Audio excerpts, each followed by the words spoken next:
Continuing with our series on answering frequently asked questions, we're going to deal with our current promotion in aid of Worthing Church's homeless projects. We currently have an offer whereby if you give a £5 donation to that charity, we will give you one of your trusts free of charge. Now this must be a will-based trust, so it would be usual that it would be what we call a protective property life interest trust. More about that in a second. And if you put one into one of your wills, we'll put the other one into the other will without charge if you make that donation. So what is a protective property life interest trust? Well, in effect, most people own their properties as joint tenants. And this means upon the death of the first party, the survivor will automatically own everything.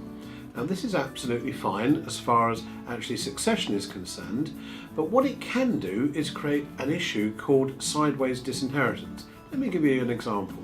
So David and Jane are married and David passes away, and under the law of joint tenants, Jane will own all the property. Jane and David have 2 children and Jane remarries. She then unfortunately passes away and her new husband then inherits everything. When he passes away, he leaves the estate to his children, meaning the original children from the original marriage of David and Jane will get nothing. And we call that sideways disinheritance or MAD, marriage after death. So what we do, and we do this free of charge, is we will sever the tenancy on your property to make you what's called tenants in common. Now this will mean that usually you'll own it 50-50.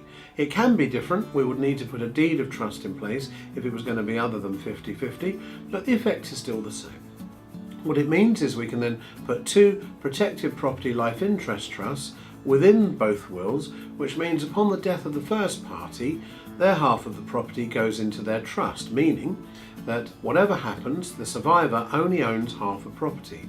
The life interest part comes at this stage, so they will have a life interest in the deceased half so that they can still live there until such time as the deceased trust says so, and it's usually until they pass away. But what it does mean is if they then go on to marry and subsequently pass away, the original half of the deceased would be in trust, so the only part that could be lost would be the second half. So this is what we're offering for the charity promotion for Worthing Church's homeless projects. 1 PPLIT, 1 Protected Property Life Interest Trust, free of charge in one of the wills if you pay for the other one and give a £5 donation to the charity. More information at www.thywill.co.uk, the usual number 01903 649 021, or as always, pop into the shop, 46 Goring Road, and we'll tell you more about it.